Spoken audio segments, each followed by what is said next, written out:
இன்னைக்கு ஒன்று பார்த்தீங்கன்னா ஸ்பெஷலான சப்பாத்தி தான் போடும். அதுவும் ஸ்பெஷலாக ஹெல்த்தியான சப்பாத்தி, எல்லாம் உடம்புக்கு நல்லது.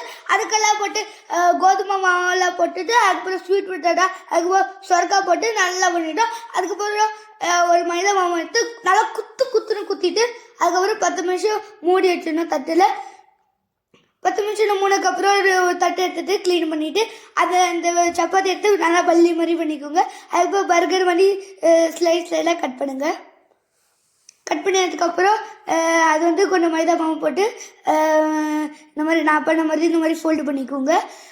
ஃபோல்டு பண்ணதுக்கப்புறம் சப்பாத்தி ரெடி ஆகிடுச்சு. அப்படியே நல்லா இப்படி பண்ணிக்கலாம். அதுக்கப்புறம் கொஞ்சோண்டு எண்ணெய் போட்டு, அதுக்கப்புறம் சப்பாத்தி போட்டு கொஞ்சம் மேலே எண்ணெய் போட்டு நல்லா அடித்தா சூப்பரான chapati, special healthy chapati ready. வீட்டிலே பண்ணிட்டோம். இது எங்கள் அக்காவுக்கு சாப்பிட கொடுக்க போகிறோம்.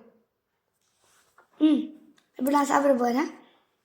வேறு லெவலில் இருக்குது. இப்போ எங்கள் அக்கா சாப்பிட போகலாம்.